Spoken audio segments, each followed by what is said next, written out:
why did we even think about writing this book? As I said in the morning, everybody is talking about sustainability. There are trillions of dollars in ESG funds and growing at a CAGR of 12%. Why are we not seeing enough progress on either environmental or social sustainability? That's the main reason why we wrote the book. We are criticizing today the so-called shareholder-centric capitalism as the main problem for not making enough progress. That we are destroying the environment, we are increasing inequality, and now cyber vulnerability is making things. So we need more responsible behavior, right? That's the call.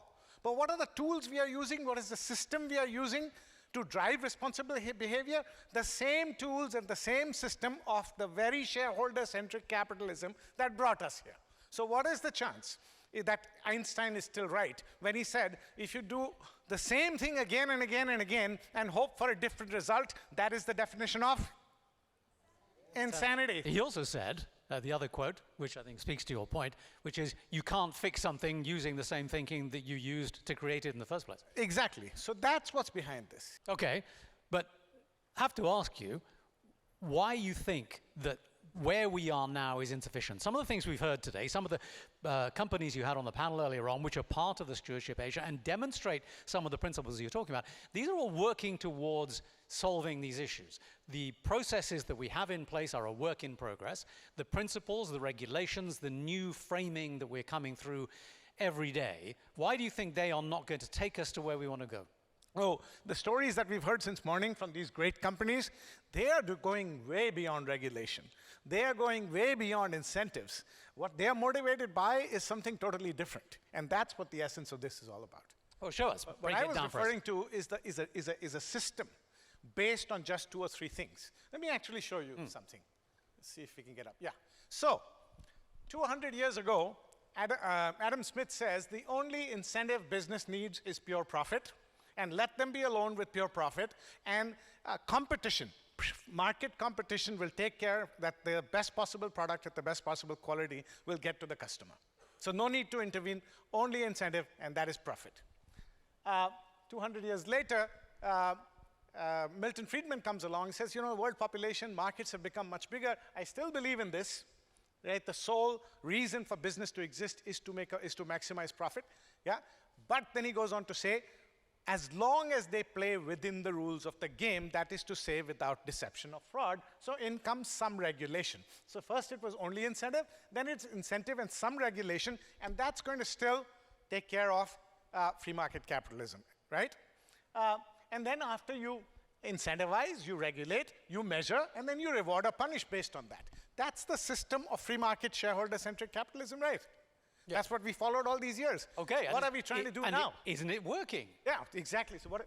Just to take you back to what Professor Mihoff said earlier on, the reason why the countries that are doing well is because their institution. Part of that is regulation. Part of that is the formulation of how they do business. And part of that is also the ethics and the ethos of what the society believes in terms of values, and that's what you heard from all of these 3 great companies just now. It's not just regulation and incentives. I'm not against regulation. Regulation minimizes harm, and we need regulation for society to function, right? I'm also not against incentives. What's missing is the values and the ethics behind it. Now what we're trying to do is we are incentivizing people with cheaper capital. We are incentivizing them with all kinds of things, right? That you go with the tax incentives, compensation incentives for CEOs, and capital, cheaper capital. We are regulating, and we're saying let's measure, and then we will either reward you or punish you. Exact same system. This is the system that got free market capitalism where it is today. You asked whether it's working or not. No, it's not. That's why we're not making any progress towards 2 degrees. I didn't say is it working today. Okay. I said, are we getting to where we want to go? We're on a path. Yeah, fair enough. And we are in this mess of environmental, social, as well as tech vulnerability.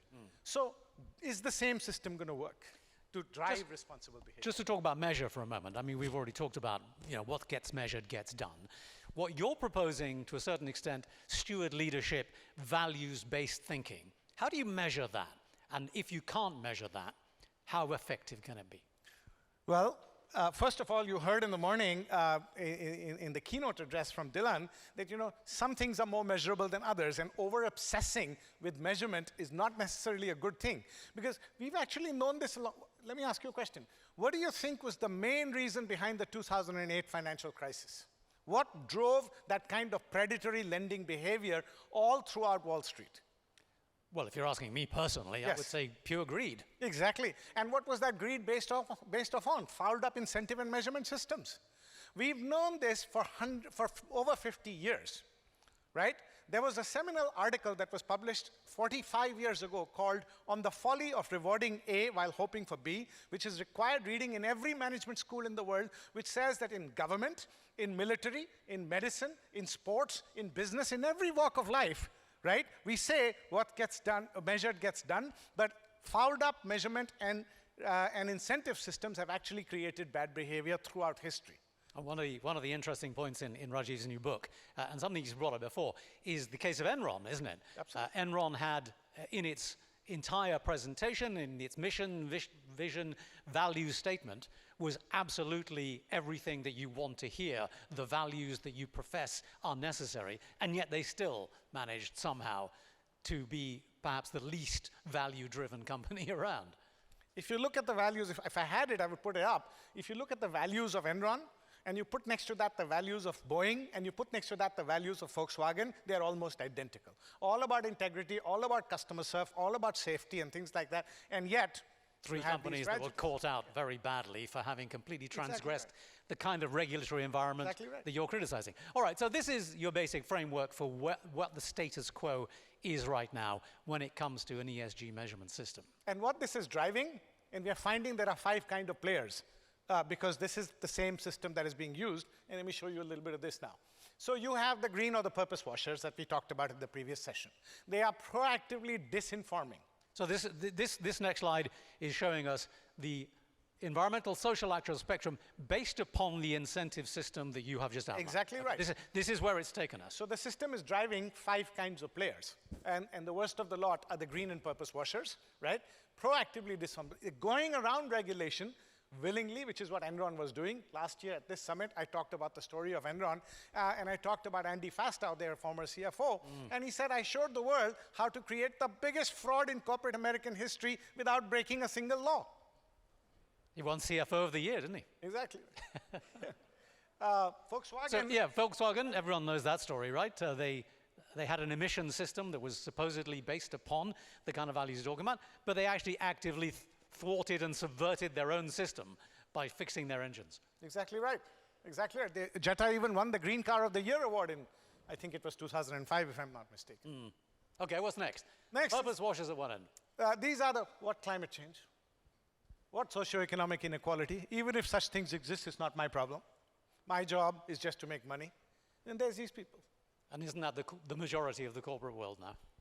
I don't know about that, but there are enough of these around. And then you have the window dressers. Look, everybody's talking about sustainability. I can't be seen as not talking about sustainability. Let me do a few things and let me look good. It's more form than substance, right? And we've met enough of these players as we went around. We went to, we looked at about 100 companies. We went to many, many countries, actually visited these organizations, and those that were, of course, the bad players, we only studied them from a distance. Interesting. Next is the box checkers. Like now, regulation is a very important driver, as I said in the previous system. I don't want to get into trouble with the law, so I'll do what the law says and no more. Check all the boxes. This is where we are, that system that we talked about, right? Incentivize, regulate, measure, reward or punish is driving one of these behaviors. In very few cases, what we need and what we've heard since morning from a lot of people, in very few cases are we getting real action. The 3 stories you saw, we heard just now, were real action, and they do it not because of regulation, Teymoor, not because of incentives, not because of measurement and reporting requirements. They do it because they want to. They do it because they feel like they are stewards of planet Earth and humanity, and we need more of those. The question is, how do we move more people to the right? Is this actually representative? I mean, is it only 1/5 of the entire business world that qualifies as steward leaders? Do you want my opinion? And based on the early numbers, it's not even 20% right now. It's not even 1/5. We need more people here. Let me ask you a question. We talk about the fact that what gets measured gets done. I always say what gets done then gets measured in the way I want to and gets reported in the way that looks attractive. That's what's going on here, right? Let me ask you a quick question. One of the examples I have here is the Tata Group. You see Faber-Castell here, Sandra? We always have you. One of the examples here is the Tata Group. Anybody from the Tata Group here today? There you are, the man himself. Let me ask you this question, Teymoor. In 2008, the Taj Mahal Hotel in Bombay was under siege of terrorists. And imagine the situation, ladies and gentlemen, you're having dinner in a ballroom like this, and suddenly terrorists come in with machine guns and they're spraying bullets at you, and you were just enjoying your dinner.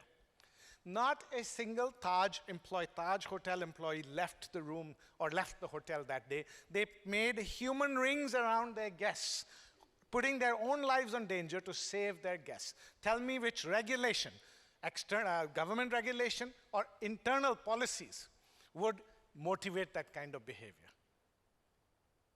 What was it that drives somebody to take bullets for their customers? That's the kind of culture and DNA we are looking for if you want to make a difference, if you want to find profitable solutions to today's challenges of environment and social. I feel really bad having to question you on this because I don't want to go against this principle that being good and showing that kind of a value system is attractive, is necessary, is wonderful for everybody. But I'm going to. Okay. Because I think there are probably plenty of people in the room here who are probably sitting there thinking, okay, this all sounds great, but again, what does it mean? How can we measure this? How can we implement this? I'm a good person. I do things according to the law. As Milton Friedman says, the only way I can really operate is to do what is asked of me, okay? To a certain extent, I can even give a little bit more than I've got. But that doesn't mean that I can solve the world's problems. That doesn't mean that I can address the VUCA and the tuna issues in the world. What is it exactly that you expect these folks to do? And how do you expect them to change their behavior? What give them an incentive to do that? It is a choice. Steward leadership is a choice. You can choose where you want to be on this spectrum. And if you want to be a box checker, that's fine. Right? As I said, you need regulation to minimize harm. Because what regulation doesn't do is create new innovation. Regulation minimizes harm. To solve for the existential challenges we have today, the extent of the challenges with climate change, socioeconomic inequality, and cyber vulnerability, we need innovation of the highest order. Last I checked, Teymoor, innovation cannot be legislated. Innovation must come from here and here.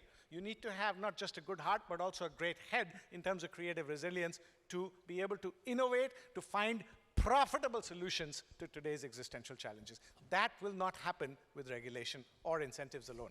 Let's step back a bit for a minute then. Your book contains a lot of research and investigation into some of the principles that you are proposing. Give me a little bit of data. Give me a little bit of support for the principles that you're proposing here and why you think that they have value. So, again, there are people and there are people. Some of the examples, some of the case studies that we have in the book and some of the stories that you've Faber-Castell, going back to them again, right? Right back in the 1800s, they decided that the more they invest in society, in their employees, and build communities around their businesses, the more it's going to benefit them.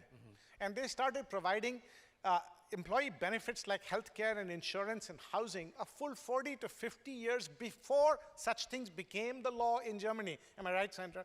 And then what you did kind of paved the way for what became the law later on. Now, why were they doing it? Were they doing it because of a good heart? Of course not. Similarly, going back to the Tatas over there, right? When they built a steel plant in a rural part of India, they didn't just put a factory out there. They built parks. They built recreational areas, they built mosques, they built temples, they built churches, they built football fields. And they said, you know, when you grow trees, make sure one is a slow growing and one is a fast growing variety in order. Why were hospitals? Why were they doing it? Not just because of the goodness of the heart. What's common between these two stories, one from Germany and one from India, is it was good for them. They did it for their own interest as well because they wanted to attract the best talent. And who would come and live in a rural area without schools and hospitals and just work for a steel plant? And that was the thinking here as well. So these are forward-thinking leaders. These are the people, handful that they may be, will change the world. Dylan said to us that he's optimistic that whenever humanity has been threatened with the gravest of danger, human ingenuity has come about and has saved us and made the human race thrive. But I want to add to something he said. Those people who actually do that are only a few. And what we are trying to do here is to get more people to buy into this. And for that, we need more than just incentives and regulation. How do we make that change? Because if ESG is not enough, if we need that kind of mindset, and nobody believes that it's there, change is hard. Change is, in many cases, absolutely impossible. We need to reset some beliefs. The general belief is that what gets measured gets done, right? And I'm saying tread with caution. Not saying don't have measurements, but tread with caution. We've seen time and time again that when what gets measured does not get done or the opposite gets done. I'll give you just one fun example, right? Any basketball fans in the room here? Raise your hand. Okay, what's the number one skill or number one competency a basketball team needs to have in order to win more than lose? Sorry? Teamwork. But what does teamwork look like in basketball? What does it translate into in the middle of a game? Passing. Passing, exactly. All right? So passing is the key competency required to win, right, ladies and gentlemen? Now, how does the NBA draft professional players? On the basis of what? Scoring, right? This is the idea of, so if I'm playing and I want to be drafted, do I pass the ball or do I shoot? This is called on the folly of rewarding A while hoping for B. This happens in every walk of life. This happens in business, this happens in the military, this happens in government, this happens in sports, this happens everywhere. So tread with caution when you think about what gets measured gets done. So that's one thing that we need to challenge, Teymoor. The other thing is this idea that, the only thing that will drive human behavior in the right direction is a big stick. And we are challenging that there. Yes, it does. It does drive behavior towards sort of not doing bad things because I'm scared for myself. I'll go to jail if I do that. But is that going to be enough to save planet Earth and humanity today? That's the question. I believe what gets done gets measured in a way that suits me and then get reported in a way that suits me. So that's what's really happening. And over measurement and over incentivization actually creates bad behavior. Why? Because there's a formula to say, if you want to be good at E, you got to do this, this, this. That's when greenwashing happens, right? S, you heard from Dylan, you heard from me. If, God forbid, we standardize S measurements. S is human, S is society, S is people. What was right for Faber-Castell to build hospitals and give health insurance 200 years ago, what was right for Tata to build a city around a plant, a steel plant, may not be right for your small business, maybe something totally different. So I think, going back to the Tata example, last year we had some people from Tata here. One of them got up and said, look, we do more and measure less.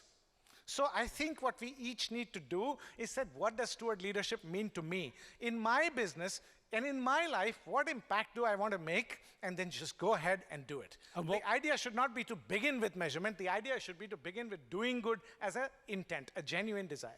And what we need to do is find out how we do that, right? Because we've only got about 10 minutes left. Yes. So let's move on to all these people buying into your idea of steward leadership. How do they move towards those principles, that behavior, and reach the far right of that spectrum? Okay, so to answer that question, let's go back up.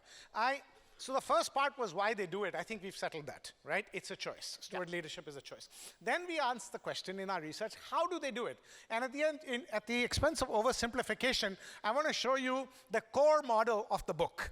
The book has a lot more detail, but the core of what we learned from all these great companies, and there are 9 very detailed case studies in the book, and lots of smaller examples from real business as well.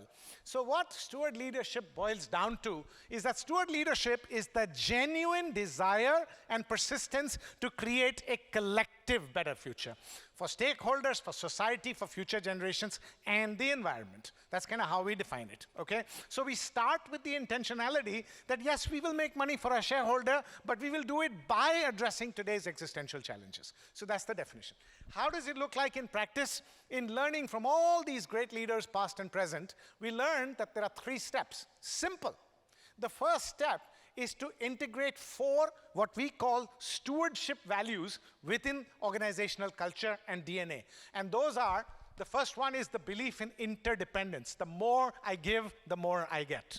So this is not charity, this is not philanthropy. This is the more I do for society and environment and future generations, the more I am also going to benefit. My success is intertwined with yours and vice versa. If you don't believe in interdependence, you don't believe in steward leadership.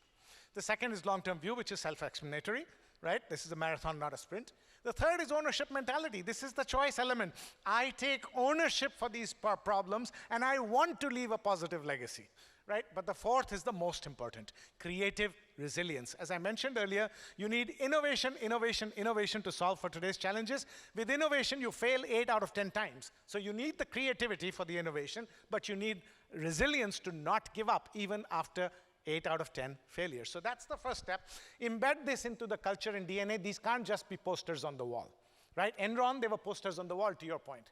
Second, based on these values now, give your organization a stewardship purpose. Not just any purpose, but a stewardship purpose, which aims to create that collective better future for different stakeholders, society, and future generations. Every organization has a purpose. Even the mafia had a purpose, except not a very good one. What we are saying is the need is, based on these values, to create a stewardship purpose, to create a collective better future, right? And then the third step, now you have your steward leadership compass of your own values and purpose, right, for your organization. Make sure that everything the organization does from now on is going through the lens, is governed by the lens of the lens of the steward leadership compass, which is ethics, ethical governance, ethical leadership. And if you get number 3 right, and the role of the board is very, very important here, to make sure that this happens at every step of the way. That, in essence, is how they do it, Teymoor. That looks, step 3 looks very, very difficult. How do you ensure that everything you and the organization do follows the principle? Change is hard. Change is hard. Change is hard. And this is the playbook. And this is not something, I wrote it, but this is not something that we created. But there's got to be more to it than just putting up those values on the website, putting up those values in the pieces of paper. How do you get buy-in from the rest of the organization? And how do you get buy-in from the board? Very good. So let's talk about how do you get the buy-in from the rest of the organization, right? So if I run an organization and I believe that we should have values something similar to this, and I'll give you an example in a minute, of a company that's featured in the book. The only way to create buy-in, you will not get 100% buy-in from all 100% employees ever. That's not going to happen. In a large organization, there will always be naysayers. You'll never be 100%. But how do you ensure that the majority of employees actually buy in? One and only one way: walk the talk. Walk the talk, walk the talk, walk the talk, exemplify good behavior, punish bad behavior really quickly, and you will see that most people will align themselves, because everybody looks up to authority and cues how to behave. So if the leaders are behaving, they will behave. Those who punish bad behavior. Sorry? That sounds awful. You said punish bad behavior. Punish bad behavior, for sure. Sounds almost like the regulation that you were dismissing earlier on. So no, I'm not saying we don't need regulation at all. I'm saying that's not the main driver, that's all. I'll give you an example, 2 examples. Mars is an example of, company is an example that really is a great organization when it comes to environmental protection and things like that. They're doing a lot of great work. They call it, one of their values is mutuality.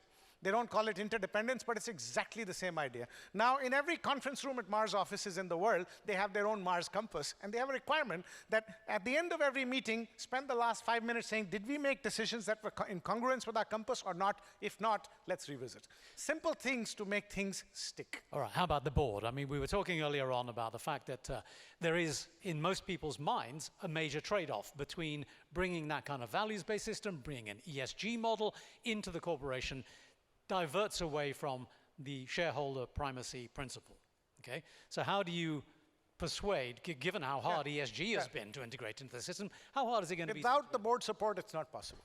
It's as simple as that. Paul Polman, you heard about Unilever earlier. When Paul Polman was CEO, he provided 290% returns to shareholders during his 10-year tenure. But in the first 2 years, the story was very different. Everything was pointing downwards, okay? But the board stuck by him and his belief in the Unilever Sustainable Living Plan. That is how he was able to drive. He actually sold to the board. And this idea that how do I convince all these naysayers? Let me ask you a question, Teymoor.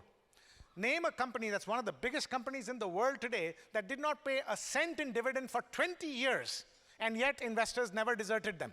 And today, if you held on to those shares, you're really, really rich. What's that company? You want me to guess? Yes. Amazon. Amazon. How can you convince shareholders and investors that I will not pay you a dividend, a penny in return for 20 years, but stick by me? What's the answer? Why? How did he convince people? What did he show them?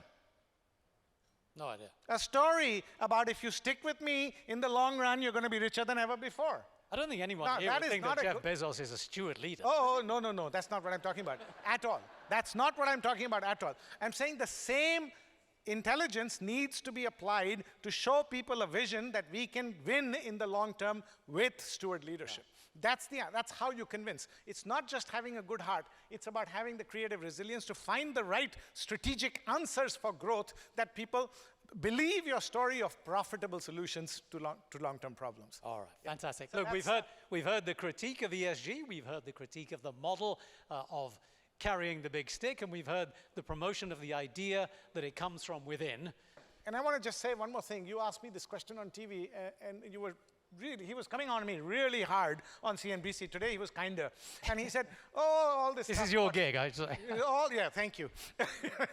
He said, all this is good stuff, but how can you convince everybody to be a steward leader? And here's how I tried to answer the question, and I'll end with that. And that is, and to your point, sir, about you're sad about the situation, we don't need to convince all 100% of people to become steward leaders. We don't.